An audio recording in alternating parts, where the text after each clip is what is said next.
In 2002, eBay bought PayPal, leaving its co-founder Elon Musk with about $180 million. He took that total capital reserve and placed it on two of the most notoriously difficult industries on Earth, private spaceflight and electric cars.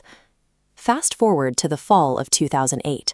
The global financial system is in a freefall. Investment capital freezes worldwide as historic institutions like Lehman Brothers collapse overnight, and Musk's personal runway has completely evaporated. His entire $180 million fortune is gone. He is broke, taking out personal loans from wealthy friends just to cover his rent and living expenses. To understand the industrial empire Musk controls today, you have to look at the exact crucible that forged it. In 2008, he fought three simultaneous existential threats that nearly wiped him out completely. The first threat was a severe engineering crisis at SpaceX. Operating out of a remote facility on Omelek Island, the company was trying to prove a privately funded, liquid-fueled rocket could actually reach orbit on a fraction of a typical state-backed budget. Unable to hire a top-tier chief engineer, Musk took the role himself.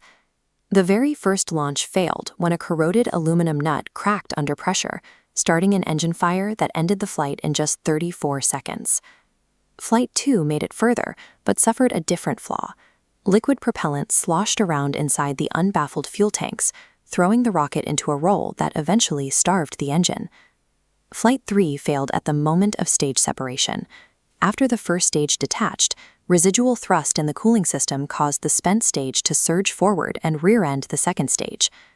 These three consecutive failures meant SpaceX had burned through its capital. They had exactly enough parts and exactly enough money for one final do-or-die launch attempt. Back on the ground, Tesla was hemorrhaging cash. By late 2008, the automaker was burning through $4 million a month, having managed to deliver only 60 of the 1,200 Roadsters that customers had pre-ordered. Musk scrambled to put together a $40 million emergency funding round. The cash was strictly to make payroll and keep the factory doors open through the end of the year. But one key investor, Vantage Point Capital, had other plans. When it came time to finalize the paperwork, they deliberately withheld their signature on the final page of the agreement, blocking the entire deal. Their motive was entirely strategic. By starving Tesla of its final lifeline, Vantage Point aimed to force the company into bankruptcy, oust Musk as CEO, and take control of the recapitalized automaker. While the rockets crashed and the boardroom revolted, a third front opened up in Musk's personal life. His wife, Justine, filed for a divorce that rapidly escalated from a private dispute into a fatal corporate governance risk. Justine's financial demands included substantial portions of his holdings, 10% of his stock in Tesla and 5% of SpaceX. But the battle hinged on a post-nuptial agreement giving up her rights to community property.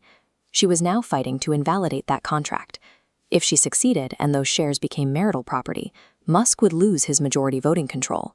That shift in ownership would put Tesla in default on a pending $465 million government loan, immediately killing its upcoming IPO. By December 2008, all three timelines converged. With the divorce raging in court and both companies literally hours from insolvency, Musk gathered the last few $100,000 he could borrow and placed a final bet. The engineering team came through.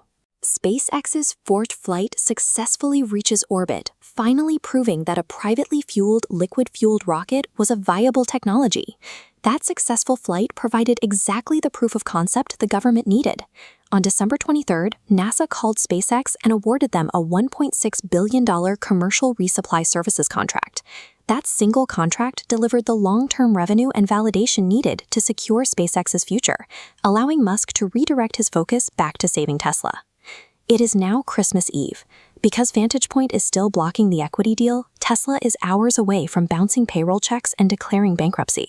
To bypass the blockade, Musk restructured the emergency funding.